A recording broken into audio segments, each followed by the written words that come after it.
Alright, so in my film, I challenged the norms of everyday life. So, in my film, the main character, who constantly loops back to a certain time, which would be 3:30 a.m. in his bedroom. The setting is a normal teenager's room with typical boy stuff like Legos and Pokemons.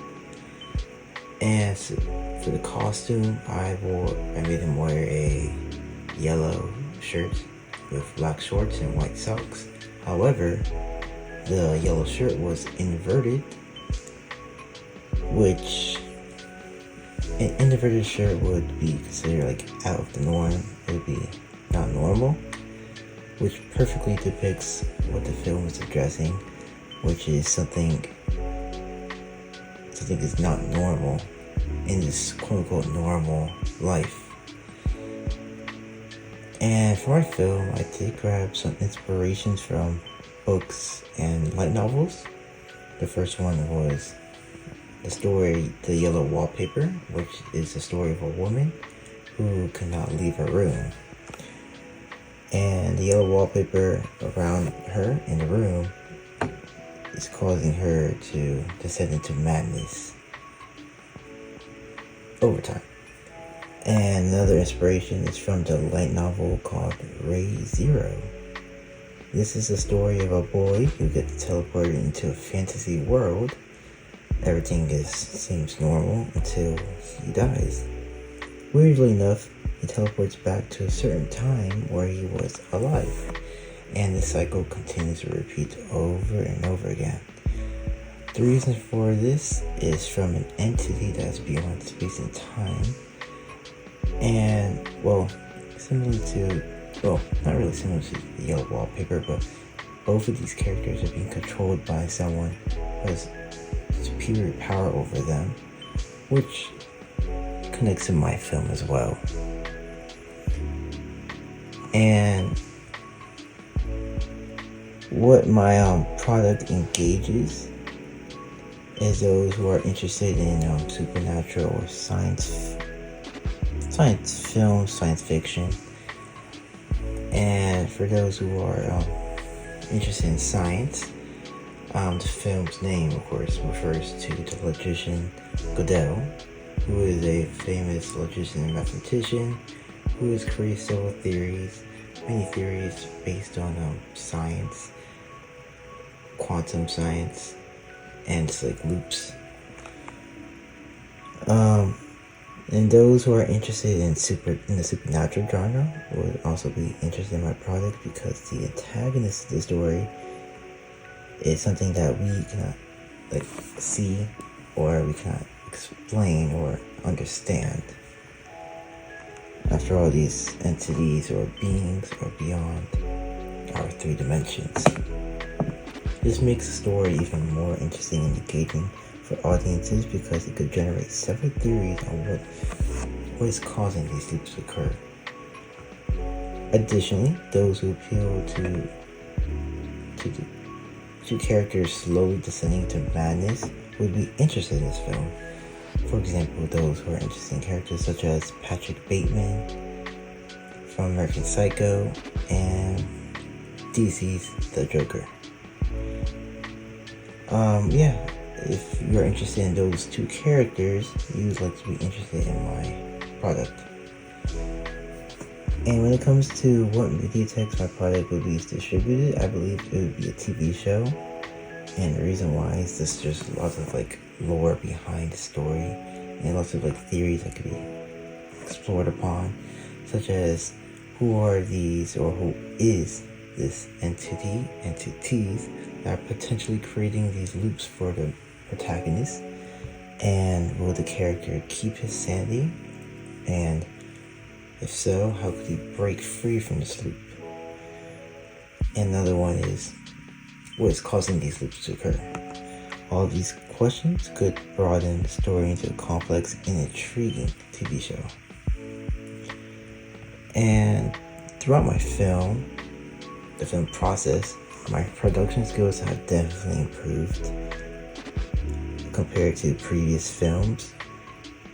because it's definitely required more physical labor for the actor and for me, of course. For example, the actor had to slam his body into the bedroom door. He had to fall onto the ground several times. And he had to slam his head onto the bedroom cabinet. Yeah, these scenes were definitely hard to film because I had to ensure that these scenes were authentic while the actor was safe and wasn't really injured. So throughout the process of filming, I had to find all the potential positions where the actor could perform these stunts while minimizing the potential injuries. And I also used the bedroom, like the objects around the bedroom, to minimize damage for the actor.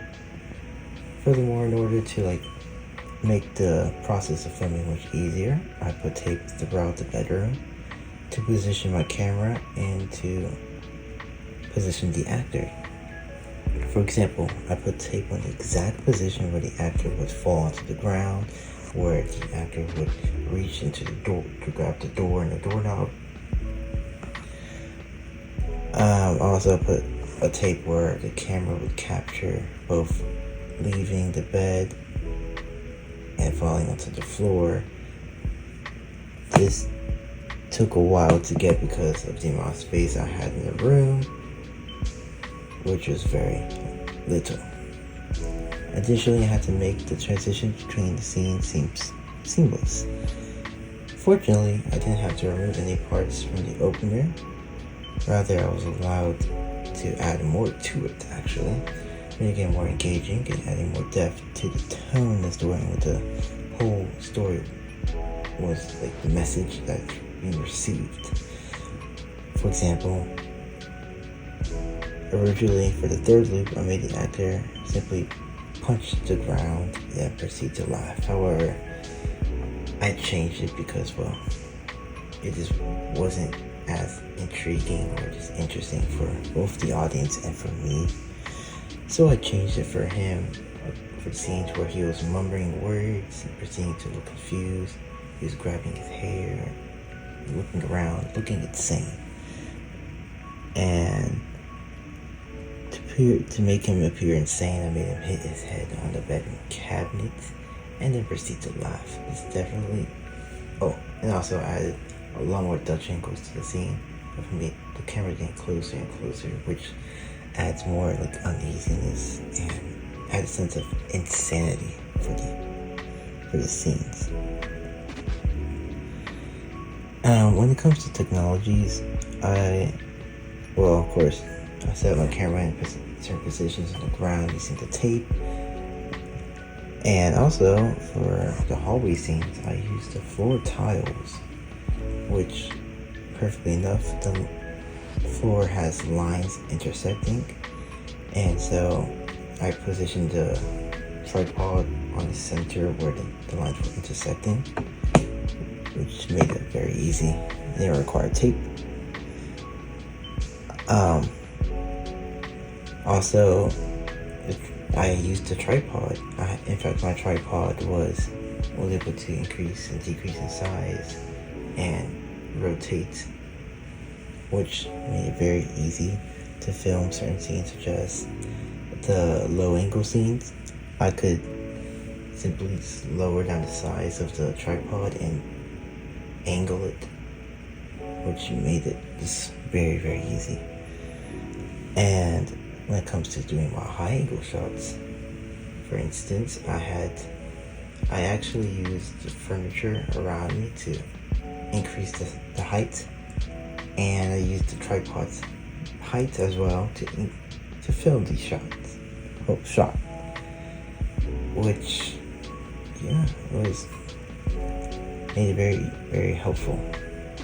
Overall, this whole process of creating the film was definitely fun and interesting experience.